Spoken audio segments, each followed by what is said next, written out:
Janae Sharp. Thank you for being part of Health Impact Live Summer. And we are looking forward to the discussion today. I'm really looking forward to hearing your perspectives about healthcare worker burnout and what has worked, what hasn't worked, where we go from here. As you probably have experienced firsthand, we're in the midst of what people are calling the Great Resignation. And I know that healthcare has seen huge changes with perceptions, both publicly and privately. And also, we see reports that 1 in 3 physicians want to leave the profession. And we're sitting down with leaders from healthcare systems across the US to discuss not just physicians, but also all people who are involved in delivering great healthcare, nurses. It's a lot of people, so I'm not going to go down the list. I'd love if the three of you could introduce yourselves and say a little bit about your role. Let's start with Becky.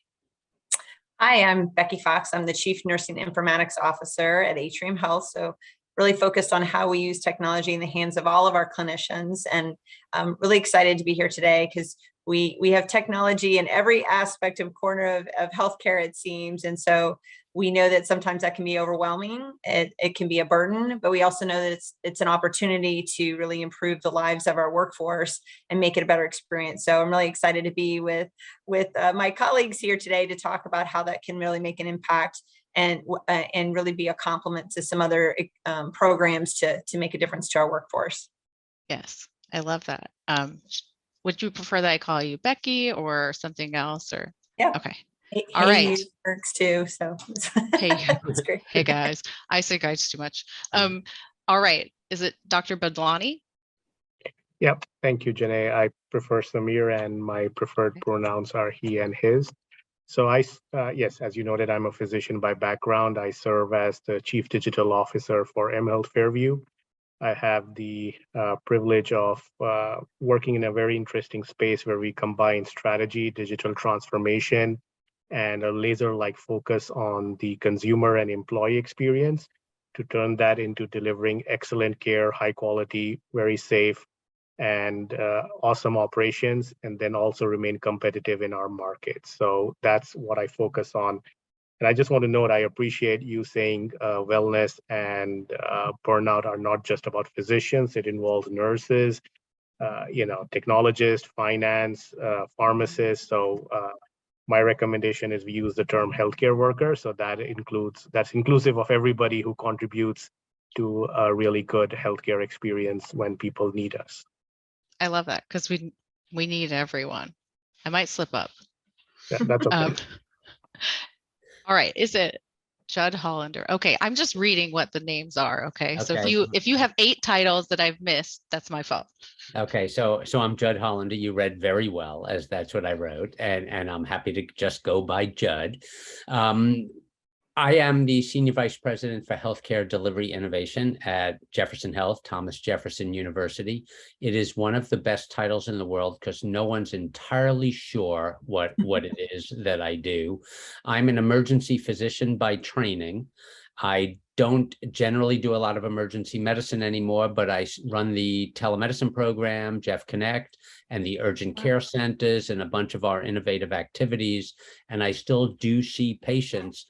So I get to be both the person in the strategy realm, the person who has budgetary control, and the person who is complaining about the person in the strategy realm who has budgetary control. And I have to live what I inflict on the people who work with and alongside me. That's important. Both being able to complain and living with it. It is actually really important because, when I don't work for a long time and I hear people complain they have to do A, B, and C, honestly, you're like, oh, come on, it's just A, B, and C. And then you go in there and you just do A and B and you're like, this is not livable. They're 100% right. We really need to include, to do better with the provider experience. And so I keep hoping for the day to come where I'm not actually seeing patients and I have time to do my administrative job, but it actually makes me much better at my administrative job. Yeah, I like that. And I know I know, Becky, you also mentioned that you're really involved in the identification of like potential problems, because Judd, I like what you're saying, like being involved and being there on the front lines. Using the tools helps you see what's happening. Like, what are other ways people know? Like, obviously there are some people who are like pretty vocal in their complaints, but not everybody. Well, I do think it's really important, Atrium Health recently has been going through a series of go lives and putting new technology in place. And sometimes that can be overwhelming to staff. Rightly so. You're changing a computer system, you're changing processes. You might have a bigger goal in mind to get to better efficiency for both the workforce, to get to a better experience for the patient. But you have to also understand that, sometimes in a pandemic, that might not be the best time to change things, or it might be the best time to change things to try to bring relief to the clinicians and be able to provide and do what they do best and be great clinicians, great teammates for the patient. So sometimes you have to really do a balance of that. And so the way that you do a balance is by listening to the clinicians as they're, prior to the experience, during the experience, and even after the experience. So probably, 10 or 15 years ago in the world of health IT, we would look at things and say, I'm going to put in a technology and that's the end goal and nothing else, comes from that. And really everything, we've really learned is that everything's a journey, everything's an optimization. We have to always be continually expecting and putting things in place to make things easier for the clinicians, reducing friction, reducing burnout. And so some things we can figure out ourselves. And there's just also a reality that sometimes you just don't know unless you see it in action, you hear from the clinicians at the front lines, at the behind the scenes, and then trying to figure out how you can focus and make things better. And so what we've tried to do too is, in the past couple of years, is say, if we're going to put something in place, obviously we want to try to do it as perfectly as possible, but that's not feasible when you have humans involved. So what we try to say is, are we better today than we were yesterday? Are we moving the mark ahead? Are we listening to the clinicians? Do we have the right counsels? Do we get the right feedback? And can we really work hard to make life better for those clinicians? And you're right, Samir. It really isn't just the clinicians. It's everyone from the folks who help patients get in the parking lot, to the food care workers, to everyone along that whole journey. We're all a part of a team. And we have to figure out ways to make that whole experience better for everybody. Yeah, I like that. I was actually going to ask Samir how you relate this idea of like healthcare worker experience with your laser focus on patient experience. Like, how do you support health worker well-being, and how does that relate with this healthcare worker? No pressure. This isn't a big question, luckily. So yeah. Well, I really, appreciate what my colleagues have expressed, and I'll build on the listening theme an experiential theme that Judd and Becky pointed out. We all have our experiences with airlines, and we often talk about airline X, is wonderful. And there are stories about how their employees are happy. And then you talk about airline Y, and if you just you can feel that anger and resentment from their employees, even though you have nothing to do with what they are experiencing. You're just there to fly. So it's thankfully well established and accepted in most places that if you don't have happy employees or employees who are engaged, you will not be able to deliver a good experience to your consumers. So as many times as I speak about the importance of experience, I am implicitly saying that it is both the employee experience and the consumer experience. And if you think about the process of designing good systems or designing good experiences, pick up any book. The first chapter is about empathy for the person who will have to use the system you are designing. And that's what we were expressing, whether you experience it yourself as Judd does or as Becky speaks about in listening, is really going out there without any preconceived notions and understanding why somebody is burnt out or why somebody is unhappy. And often I think we make the mistakes of jumping to a conclusion. You're unhappy because I just implemented a new technology change, or you're unhappy because COVID just started and you're scared for your job. You're unhappy because you are working too many hours. And my best example in the moment is where we found out that we were assuming that a certain group of clinical staff in a particular area were unhappy because of the 3 reasons I just mentioned. But it turned out because while they were happy to work hard and they were okay with all the PPE they had to wear, what they were missing was a warm meal. And let me repeat that. What they were missing was access to a decent warm meal on a 10-hour shift. While we were thinking they're unhappy because they have to work 14 hours and wear the PPE. Yes, that was there, but the real solution that management could do at that point was to figure out how to get a warm meal to that clinical workforce, and then also to provide safe parking. You will not figure that out unless you're out there listening to them. And then that reason and solution will change 6 months later. So that's the other thing. These are moving targets, and you never rest on your past success or failure. Oh yeah, that's a good point. Things are moving. Speaking of bad parking, let's ask Judd. How's parking at Jefferson? I'm in Philadelphia. Parking's perfect. Yeah, so it's interesting because I think to not to beat up parking, obviously parking's a real issue and it's difficult, and it's really difficult if your shift ends at 11 p.m. or starts at 7 a.m. And then it's not about parking, it's about safety and getting to and from the parking lot. You know, Jefferson, we branded as now Jefferson Station, the train station nearby us. But getting you from Jefferson Station to Jefferson has a couple blocks that maybe some people don't feel safe sometimes a day and night. So putting in a shuttle service makes Jefferson Station truly be connected to Jefferson for both the patients and providers that come in that way.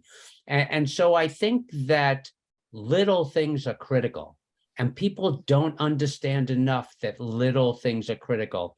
And I have a theory about complainers, about people. I believe that Becky, Samir, and Janae, and me, we each have a complaining quotient. We were born, or we developed early from our parents. We're going to complain 2% of the time, 10% of the time, 50% of the time. And you know people that fit into each one of those categories. And my theory is, if you take somebody who's going to complain about the weather 30 days of the year in Philadelphia, they're going to complain 30 days of the year in San Diego and 30 days of the year in Alaska. It doesn't matter what it is, they're going to do that. But within those complaints, I see my job as finding the kernel of truth, because there is something justified in every single complaint. And if we could figure that out and learn from them, and I think Samir and Becky have spoken to this, it's find the things that you could fix that will change the patient or provider perception. And it may not be the thing they're complaining about initially. I think that's really important, both because I believe in this idea that you need a certain amount of words, or you need a certain amount of complaints, but also that people don't always say the thing that they mean. Like you have to be able to observe differently.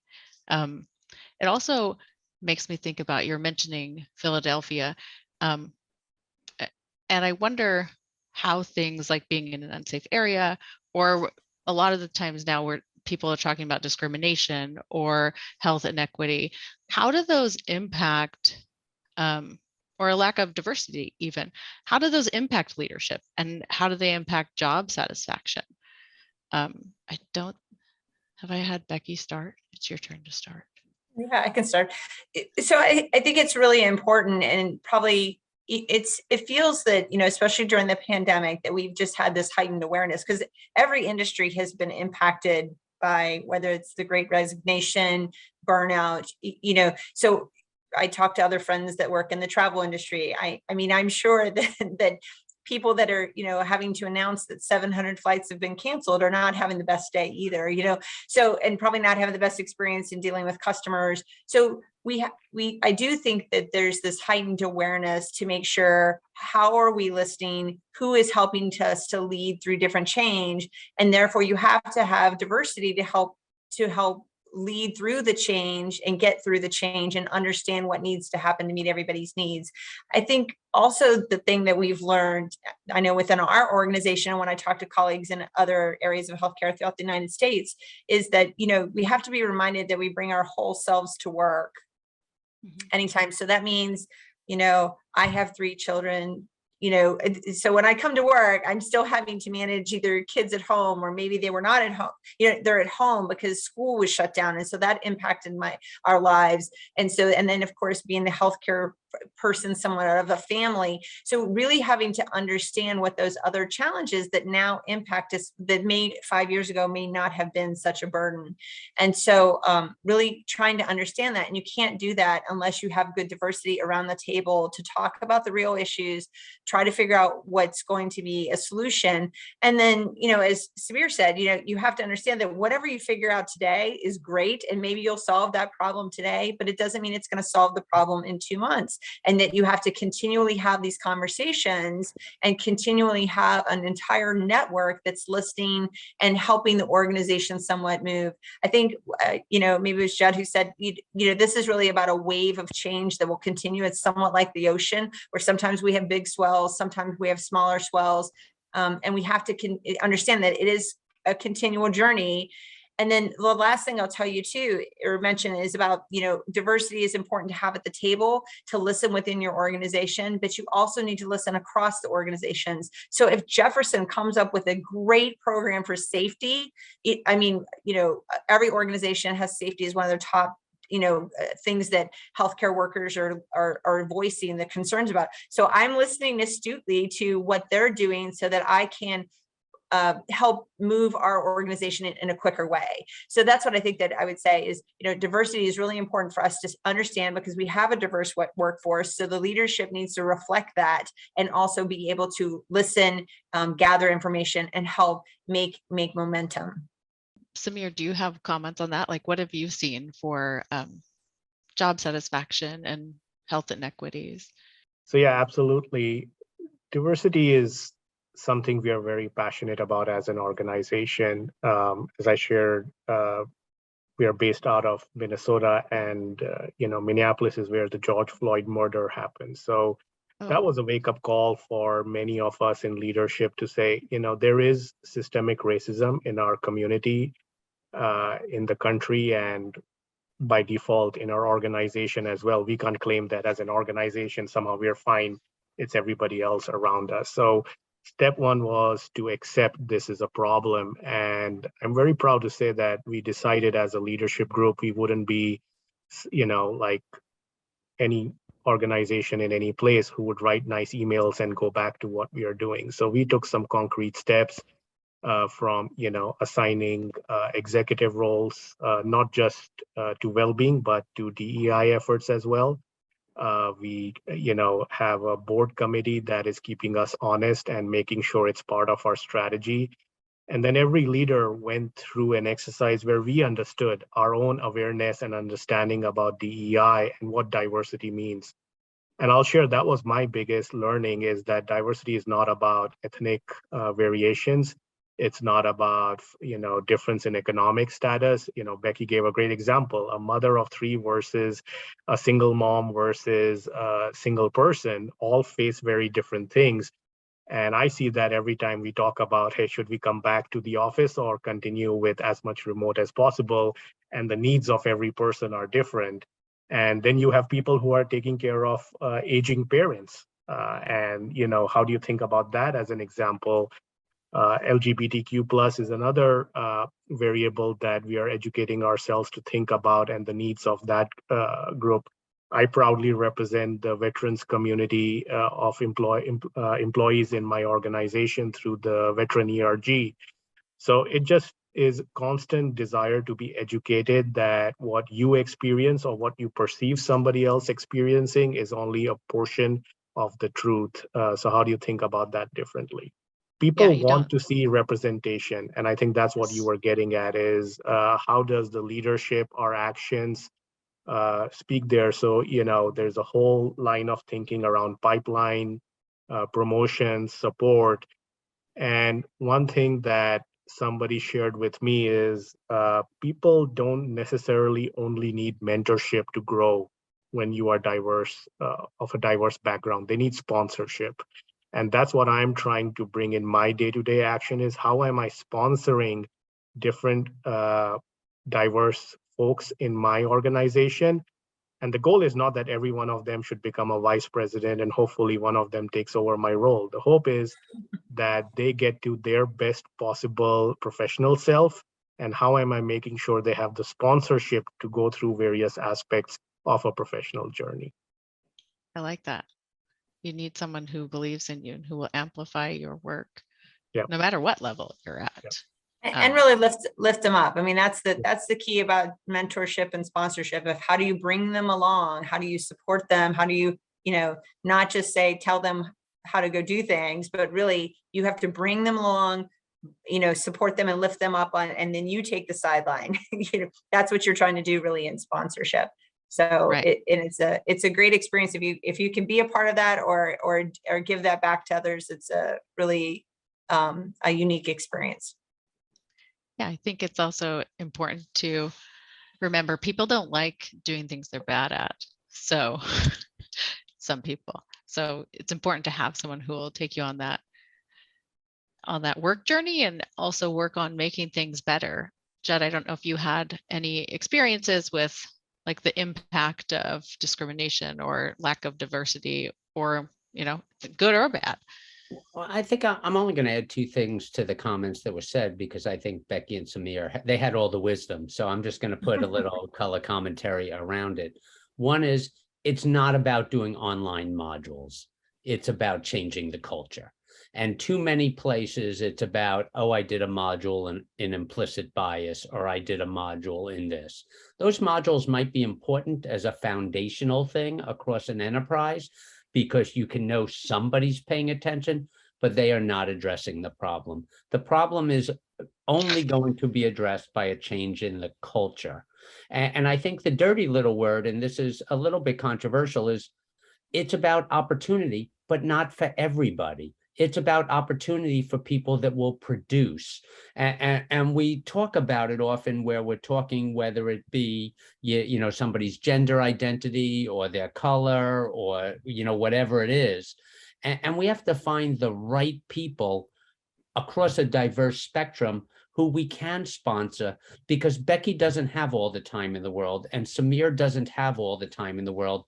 And it can't be the person who knocks on her door that comes from the right checkbox to be sponsored. You have to earn something, and then you have to have someone who will take and put their arm around you, and sponsor you. And I think we just need to make sure we find the people who deserve the sponsorship, who are going to take advantage of it, because Samir's time is too valuable for him to dilute it on 100 people. He just can't do that. So that's the difficult part. The difficult part is acknowledging that some people will be a beneficiary of the services of the very few who can sponsor people, and some people won't. And that's really, really hard. But the cultural change will let us treat everybody the same, and the people who show promise will get what they need. Yeah, that's so important to remember. Like, you can't be everything to everyone. And I feel like I was just lectured that I can't be. You're doing a great job, Janae. I'm like, okay, fine, I can't. Let's talk about that a little bit more. Like, how do organizations, maybe not for leadership, but how do we get people support? Like, when we're improving systems or improving satisfaction, there's that leadership aspect. There's the importance of long-term culture change, but also like how do you make sure everybody can get help when they need it? So you're talking really about from a burnout perspective, how do you help? This is where I think creativity, there's no endless supply, bring on the creativity of how that you can meet people from a burnout perspective.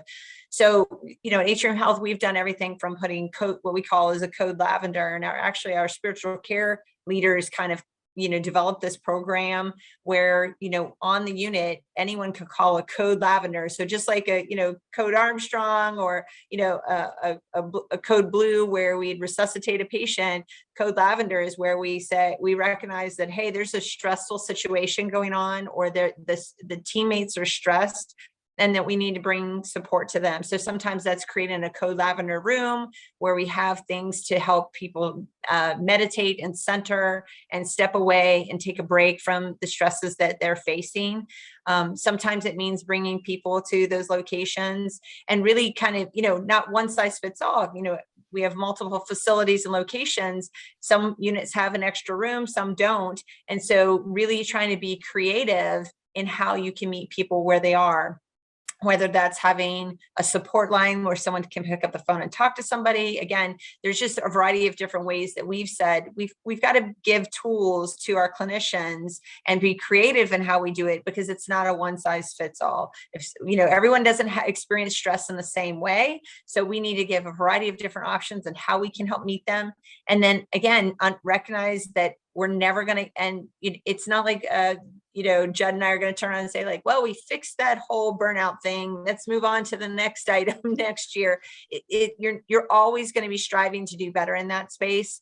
And so creativity, you just have to have a lot of it and welcome it and listen again to the end users of this experience to find out what's important and meaningful to them and how they can help feel supported. So I'm going to add stuff that's negative here that I don't know the answer to. So I'm going to freely admit and be totally humble in that I have no clue how to do this. Most of my career, I was an ER doc. Most of my career, the people who, wanted good things to happen and to make sure that we were healthy and well would come up with ideas like, well, you just had a code and that's probably stressful and you should debrief. That makes a lot of sense. Till you realize there's only 2 ER docs and there's still 30 people in the waiting room. And you now want me to debrief so I'm healthier for 15 minutes. And I'm just sitting there saying, I got 30 people. I have no idea if they're going to live or die. Yeah. And so I think that a lot of the solutions need to deal with alternate levels of staffing. You could say you're a nurse in the ER, you should get lunch. But that just means the other stressed out nurse next to you has to carry your 4 patients while you go to lunch. It doesn't solve the problem unless there is staffing so that you can get some of these wellness activities done, or some things that you can't go meditate in the middle of an ER shift. Somebody's got to take care of the patients. So a lot of these things are good solutions. And I think Becky said this, you need a room, you need a place, you need staffing. And staffing costs money. And so a lot of these things that appear to sugarcoat wellness may not, if they're not done with staffing at the same time. They actually will just stress out the people more, even though it's a good-natured attempt. Yeah, that's a great point. I'm an ER nurse, Judd, so I absolutely identify with that. So I'm like, yeah, that's right.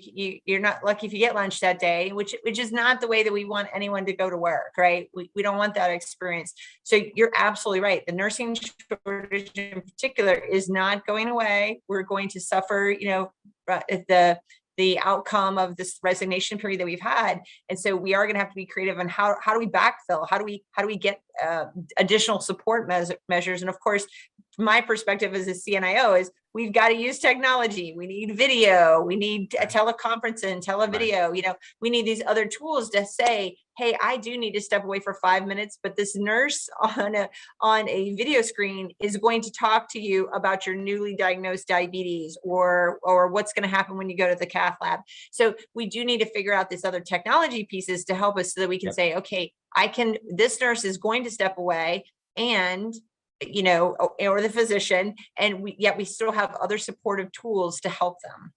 Right. And but I know Samir's got all the answers with this. Samir also had the idea of food. So I feel like, first of all, that's absolutely right. But you had that idea of something that was not what you expected. What do you think also about the role of technology? We know, Judd, they have telemedicine there, Technology absolutely plays a role. I mean, I wouldn't have changed my career into and morphed it from an academic physician to where I stand today and where I hope to go. So technology absolutely plays a part. even before COVID, we were starting to talk about burnout. So that's where I would like to take the conversation. This is not just a COVID phenomena. It accelerated it, it compounded it in ways that probably we were not expecting.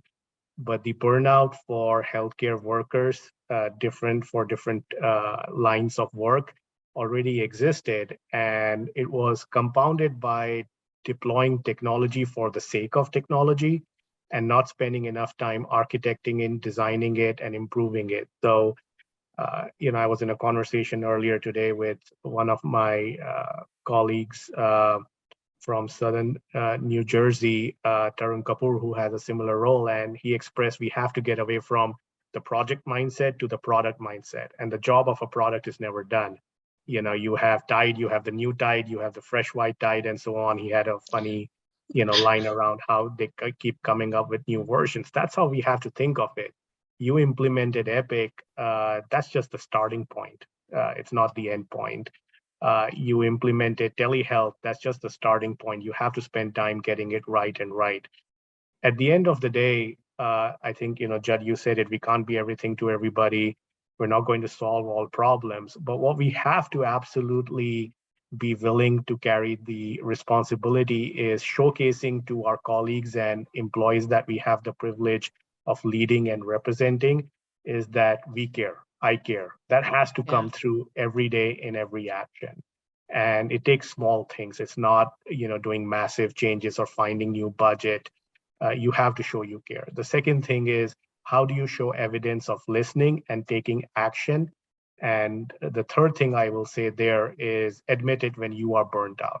It was fascinating to me how there was this bravado and machismo at the beginning of COVID, where we all talked about preventing burnout, mitigating burnout, when it was very clear all of us were burnt out. And so it was very interesting for me to observe when I started admitting that I was burnt out, how much that meant to my team. As if I'm not human, as if I don't go through what they go through. But when people hear you admit as a leader that you are burnt out or you are upset and this is hard, that was another occasion when I said, guys, this is hard. I got so many emails. Thank you for saying that. And I'm like, really? That's what it was needed? Okay, fine. I will be more open about admitting when, my job or our collective jobs are hard. Because what we have to recognize, and this was true of non-clinical services pre-COVID or pre-5 years, but now it's true for no matter what your job is a healthcare worker. We have options. So as an IT person, you can get a job in any company. As a finance person, you can get a job in any industry. Now, as a clinician, you can get a job in other industries besides care delivery. And we can no longer stand behind, come to us because our mission is healthcare delivery. You can deliver healthcare by designing a really cool app that helps, the suicide watch. You can be a nurse who goes and works for one of those companies that make baby formulas and help mothers be more successful at breastfeeding. So you can contribute in so many ways. And that's a wake-up call for those of us who have the privilege of leading healthcare delivery. We can no longer stand behind. We deliver healthcare, so come and work for us. We have a higher sense of need and responsibility to make this a really attractive professional choice for however long somebody wants to be with us. So can I ask a question? Yeah. I know that's not my job, but I have a question for Becky. No, that's and great. It's Samir. your job now. Yeah, so this is my question, because we are in the business of making things better for patients and providers, and all three of us agree that leveraging technology is critically important. I don't know whether all three of us will agree that change management for a bunch of physicians and nurses is super hard. And so here in the middle of this, I'm burned out and I'm fried, we're saying we could make you better if you learn to do telemedicine too, or we could make you better if you learn to do this too. And so I'm curious as to how you find, with your deep-seated belief that technology will solve at least some of the ills that people are feeling now, how you deal with the change management component to show the people you work with that this is a potential solution, but you might need to invest a couple hours to learn how to leverage it. Well, I think Samir hit it right on the nail on the head. Like admitting that this is really hard. Like this is really good. This is really hard. What we're going to do, you're going to have to go through training. And nothing against, there's amazing trainers in the world, but most people don't say, oh my goodness, that training class changed my life. They don't walk away with that experience. So sometimes it's really hard to say like, hey, we got to get over the hurdle here. But I think it is being transparent about that. I'm like, we've got to get over the hurdle. Let me tell you about the great things that will make an impact. And I want to hear how we can even move things further. Let me, you don't want to harp on all the frictions that they've had, but you really want to kind of, again, center everybody around, but this is how it's going to make you feel better at the end of the day. It'll make you'll know your patient better when you walk in the room. You'll know, you'll be able to see across encounters. Those are the types of things that, recognizing some of those pain points that they might have had in the past has helped us with motivating people to get through. And just as Samir said, saying, I know this is really hard. And then kind of say like, we're really trying to streamline the training. Instead of it taking 4 hours, we got it down to 2. We're hoping that you can give us feedback and we can get down to an hour and a half. We're going to bring additional at the elbow support to help you during the first, not 2 weeks, but 3 weeks. That's what we found has been really helpful. And then a lot of leadership involvement too, with whether that's leader rounding on all days and nights and weekends and, different shifts, and really, again, listening to the staff to say, how can we make things better? And just having that mindset of like, this is just one step in our journey. We're going to continue to optimize the technology. But you're right, Jed. I mean, sometimes you also just have to say like, hey, this is just not, and that's kind of my role as a CNIO and my colleagues as CMIOs and other informaticists that wear a clinical hat, is it's our role to turn around and say like, hey, this is just too much. Like we have to, we got to time out, timing is everything. And there's some things where we have to say like, it's not going to work today because maybe there's a surge, or maybe we just are recovering from a surge, give everybody a break for a minute. And figuring out how we can do things differently. So I just feel like in the last few years, we've had to slice and dice, project plans in so many different ways. And that is the new way that we have to do things. We have to realize that one hospital might be ready to absorb all of the change at once, and another one might not. And we have to recognize that even though we have one culture as an organization, we have subcultures that are going to make an impact to that. That was a great question, by the way. Very well said. My response to that is absolutely deploying more technology is never going to solve anything. One of our biggest challenges in our country's healthcare is we deployed EHRs and used computers to replace paper-based workflows exactly how they used to be. We all got excited how many choices we have in our EHR, and let me show you I can make those choices. I wish we could do it all over again as a country. So in my mind, the more time spent on choosing the right project, figuring out the right design, what is the real problem to be solved here, and then focusing on how to help with the change management gives you a greater chance of success versus just saying, I have to do this ERP or I have to do this EHR in Q3, so just get behind it, kind of a way we have done it in the past collectively. So that's definitely one aspect. The other thing is we have to get away from this notion, and I'll be a little physician-centric for once, is that the physician has to do everything, has to see everything, has to sign everything. I have theories about how we got here, but they're irrelevant to where we need to go. So as many times we deploy anything new, I look for ways to take things away from the clinician's plate, or if it is an HR colleague, away from their plate. And if I can show them that the trade-off of them spending 2 to 3 hours with us is a value to their day-to-day, and it's the time to value and the amount of value that we hopefully can stand on its own and get people excited about spending a couple of hours with us. So automation is a great example where recently we deployed a few widgets that changed the amount of time it takes to stand up a new employee in our system from 1.5 hours manual process, multiple systems for one employee, to about 7 minutes, if I have my numbers correctly. So that is a delighter where if we can find some of those, I can then get more time with that HR colleague to make their day easier and our systems better. So it's, again, I'll go back to the first chapter of design-based thinking is empathy for the user. You get that right, you will have more success on the end game here.